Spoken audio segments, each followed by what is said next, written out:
Mimi nimefahamu marehemu kwa muda mrefu. Tumekuwa wote kwenye umoja wa vijana.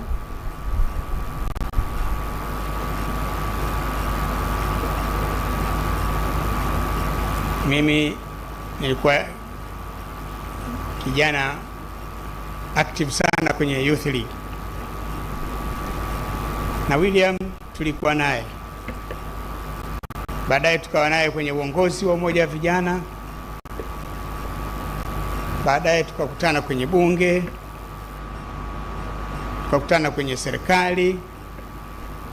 Katika kipindi changu amenisaidia katika nafasi mbalimbali, kuwa mkoa, waziri, amenisaidia tukiwa wote kwenye chama, kama mjumbe wa halmashauri ya taifa, mjumbe wa kamati kuu, kamati ya